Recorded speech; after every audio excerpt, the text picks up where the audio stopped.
First thing I heard was the sound of my own heartbeat on a machine, not my daughter's voice, not my son-in-law's footsteps rushing down the hallway. Just that slow, mechanical beat telling me I was still alive, and the distant murmur of nurses I didn't know talking about a patient I slowly realized was me. I had been at St. Andrew's that morning, the same church I'd attended for 31 years. Same pew, fourth from the front on the left side, the one with the small scuff on the armrest that nobody ever fixed. Pastor Whitfield was mid-sermon when I felt it. Not pain exactly, more like the world tilting, like someone had slowly reached into my chest and started squeezing. I remember gripping the edge of the pew.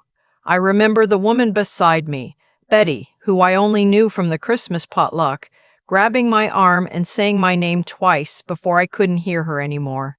Then nothing. Then the beeping. The ceiling of the ICU at Mercy General is white with a long water stain shaped like the state of Florida. I stared at it for a long time before I understood where I was. A nurse with short red hair leaned over me and said, "Mrs. Whitaker, can you hear me?" And I said yes, though I'm not sure any sound actually came out. My name is Frances Whitaker. I'm 68 years old. I taught 4th grade at Maplewood Elementary for 26 years, retired 4 years ago, and live alone in the house my late husband Walter and I bought in 1987. It's a good house. 3 bedrooms, a porch that wraps around the side, a garden I've kept going even though my knees remind me every spring that I'm not as young as I used to be. It's mine. I paid it off. I have a daughter. Her name is Adrienne. She lives 40 minutes away. When I finally understood what had happened, that I'd had a cardiac event serious enough to require emergency surgery, that I'd been unconscious for the better part of 3 days, my first clear thought was, where is she? The nurse with the red hair, whose name tag said Dana, was very gentle when she told me. The hospital had contacted my emergency contact multiple times. They'd called the number I had listed, the one I'd written on every form I'd ever filled out at every doctor's office for the past decade. My daughter's cell phone. How many times, I asked. Dana paused just long enough that I knew the number was going to bother me. 39 times over the first 24 hours, she said, and then the on-call doctor tried 6 more times himself. 45 calls. Adrienne didn't answer a single one. I didn't cry. I remember being surprised by that. I lay there in that ICU bed with the Florida-shaped water stain above me, and I didn't cry. I just felt very, very tired in a way that had nothing to do with surgery. My son-in-law was the one who finally called the hospital back, 2 days after the first attempt, to say they'd just seen the missed calls. He said Adrienne would come when she could. He did not say where they were. He did not ask how I was doing. The nurse told me the conversation lasted less than 2 minutes. When Adrienne finally walked into my hospital room, it was day 4. I was already out of the ICU and moved to a regular room. She had a tan, a real one, the kind you get from being somewhere sunny for several days, not from a bottle. Her hair was lighter at the ends. She was wearing earrings I'd never seen before, little gold hoops. And she smelled like sunscreen and something tropical. She hugged me carefully like I was fragile and said, "Mom, you really scared us." I didn't say anything. She sat in the chair beside my bed and talked for a while about how she'd been worried, how they'd had this trip planned for months, how the kids needed a break, how she hadn't realized, she kept saying that, hadn't realized how serious it was. Her husband stayed in the doorway the whole time with his hands in his pockets. At some point, she said, "You know how hard it is to get cell service in the Keys, the Florida Keys." I looked up at the ceiling. She stayed 40 minutes. Now, I want to be fair. Adrienne and I have never had an easy relationship. When her father was alive, he was the bridge between us. Walter had this gift for smoothing things over, for finding the joke in a tense moment, for making both of us feel heard without either of us having to actually compromise. After he passed, 6 years ago, we lost that buffer. We tried. We had Sunday dinners for a while. We talked on the phone every couple of weeks. But there was always something underneath, some old tension I could never quite name, like a table with one leg slightly shorter than the others. You could set things on it carefully, and it held fine. But you never forgot it wasn't quite level. Still. 45 calls. Still. 3 days. I recovered. That's the thing about cardiac events. If you survive them, which I did, the recovery is slow and unglamorous. I spent 11 days total in the hospital, then 2 weeks in a short-term rehab facility in Clarksburg where they made me walk laps around a carpeted hallway twice a day and eat meals at a table with 3 other people I'd never met. One of them, a retired postal worker named Howard who'd had a hip replacement, became something of a friend. We played gin rummy in the evenings. It helped. Adrian visited twice during that month, both times brief. Both times she seemed slightly distracted, like she had somewhere else to be. I found out about the Florida trip not from her, but from my neighbor Patrice, who follows Adrian on Instagram. Patrice mentioned it carefully, the way people mention things they're not sure you know, watching my face while she talked.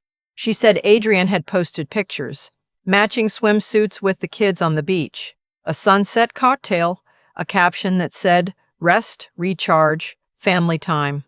Sometimes you have to protect your peace. Protect your peace. I was in the ICU. I think about that a lot even now. I don't say it bitterly. I say it plainly because I want to be honest. My daughter made a choice. She had a choice, come back or stay, and she looked at 45 missed calls from a hospital she didn't recognize, and she chose to stay and watch that sunset. I'm not sure what that tells you about her. I know what it told me. When I got home from rehab, the house felt different.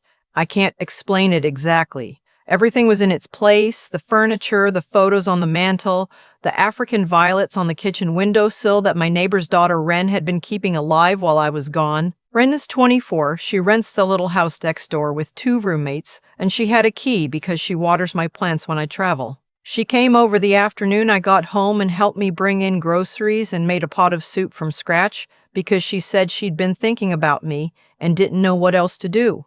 I cried then, finally, standing in my own kitchen, watching this young woman I'd only known for 2 years chop carrots for me, and that was when the tears came.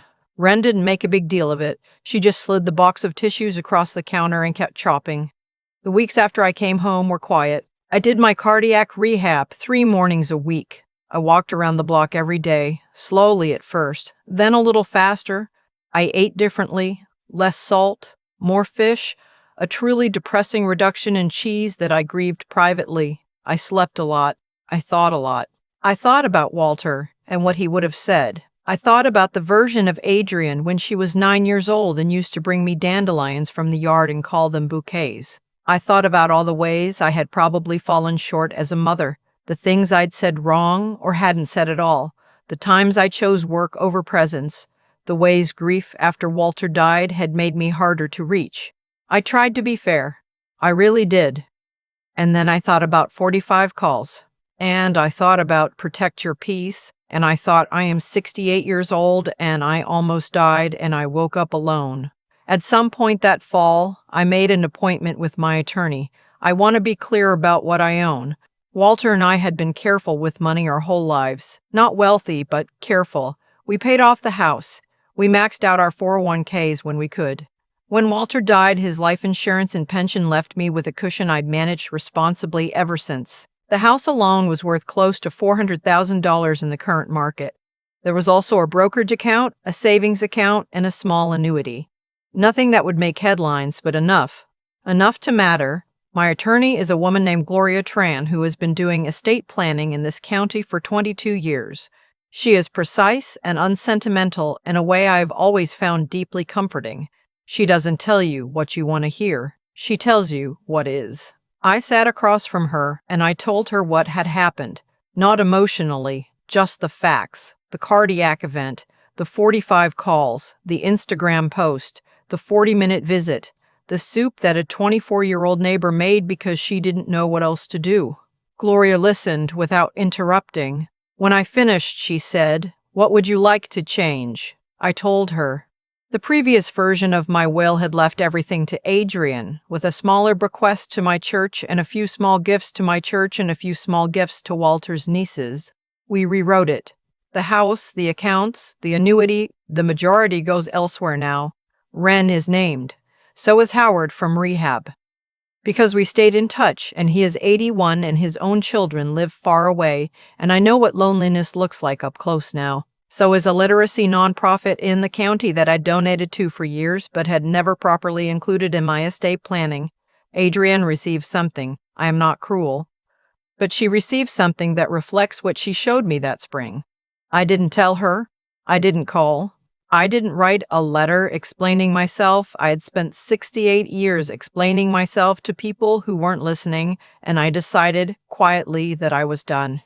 That winter was the best I'd had in years. I know that sounds strange given everything, but it's true. I started a watercolor class at the community center on Tuesday evenings. I had Ren and her roommates over for Thanksgiving, along with Patrice from next door and her husband and Howard, who drove up from Clarksburg for the occasion. We ate too much. We played board games afterward.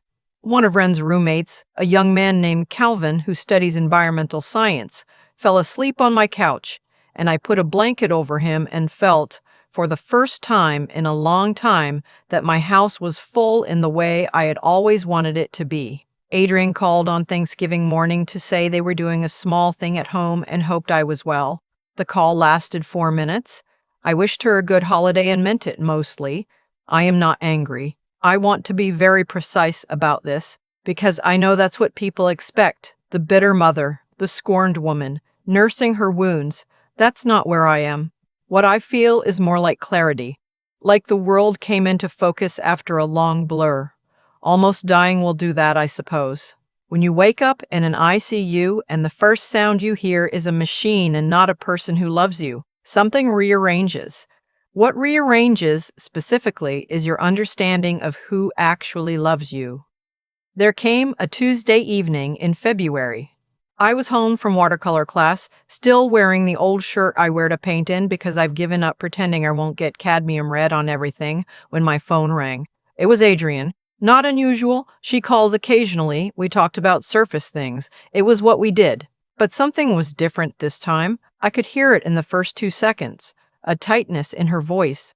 She said she'd heard something from her cousin who had heard it from someone in Walter's family, who apparently knew Gloria Tran socially. She said, "Mom, is it true you changed your will?" I said, "Yes." Silence, then. Why would you do that? I thought about all the answers I could give. I thought about the 45 calls. I thought about protect your peace. I thought about Dana the nurse, who held my hand when they moved me out of the ICU because I was shaking and she could see it. I said, "Adrienne, I almost died." She said, "I know, Mom," and I said I was alone for 3 days. She didn't answer that. I said, "I think we both know what happened. I don't need to go through it again." The silence that followed was the longest one. And then Adrienne started to cry, real tears, I think, not performed ones. My daughter is a lot of things, but she's never been a good actress.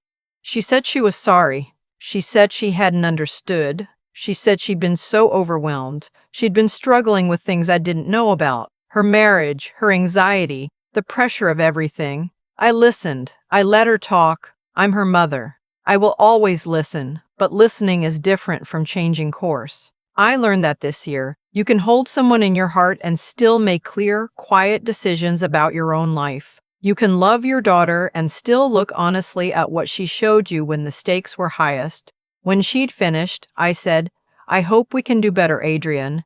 I really do. I'd like to see more of you. I'd like the kids to come for Easter. I'm not closing any doors." She said, "Okay." Her voice was small. I said, "But some things I've decided, and those decisions are mine to make." She didn't fight it. Maybe she understood, or maybe she will someday. We hung up and I sat in my kitchen for a long time. The African violets were blooming. A deep purple that had surprised me, a new variety I'd planted in September. The house was quiet in the way I've come to love rather than fear. Outside, a cold rain was coming down and the porch light was on, and I'd left the kettle on the warm setting because I'd been thinking about tea. I am 68 years old. I have a repaired heart and the new attorney's version of my life on paper. I have a neighbor who chops carrots and a retired postal worker who wins at gin rummy more than anyone should. I have watercolor class on Tuesdays, where I am, honestly, not very good, and where that doesn't matter at all. I have a daughter who might still find her way back to me. I'm leaving the door open. I'm not waiting in the doorway. Some things clarify when you come close enough to losing them. What I learned, lying in that hospital bed staring at a water stain shaped like Florida, is that love is not a given. Not between parents and children, not between anyone. Love is what people do when it costs them something. When they answer the phone, when they drive the 40 minutes, when they put down whatever sun-soaked vacation they planned months ago, and they come because the alternative is unthinkable. I am done waiting to be someone's second thought. The rain picked up outside. I made my tea. I sat by the window and watched the water run down the glass, and I felt in my chest, my repaired, stubborn, still beating chest, something I hadn't felt in a long time, like I was exactly where I was supposed to be. I used to think that what we owe each other, really owe each other, deep down, is presence. Not money, not grand gestures, just the willingness to show up when showing up costs you something. I didn't fully understand that until I was lying in a hospital bed, staring at a water stain on a ceiling, alone, on day 3.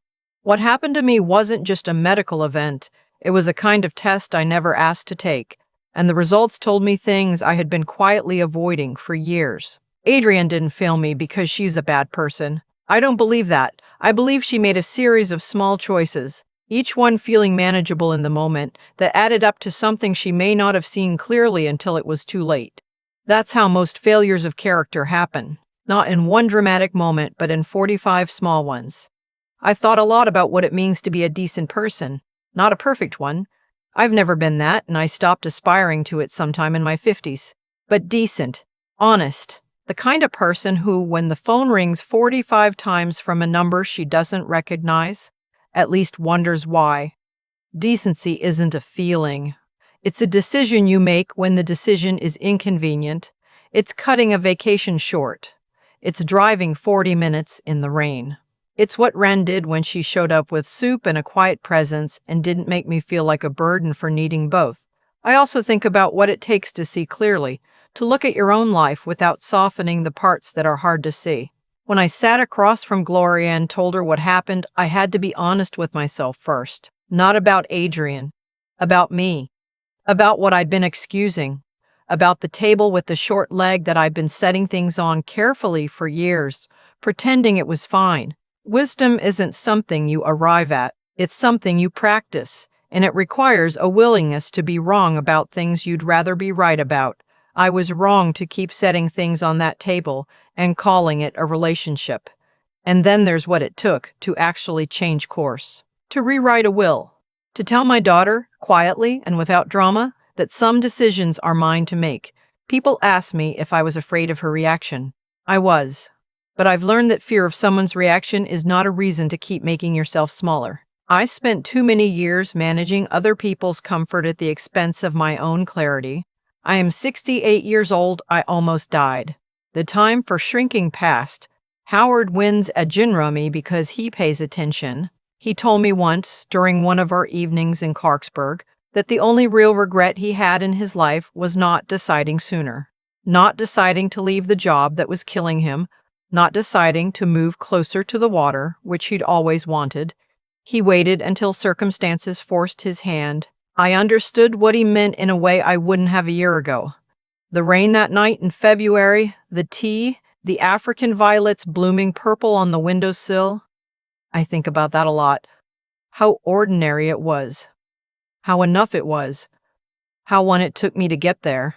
You don't need a near-death experience to learn what I learned, but it helps to stop pretending, to let the math be what it is, to count the calls that didn't come and count the soup that did, and let those numbers tell you something true.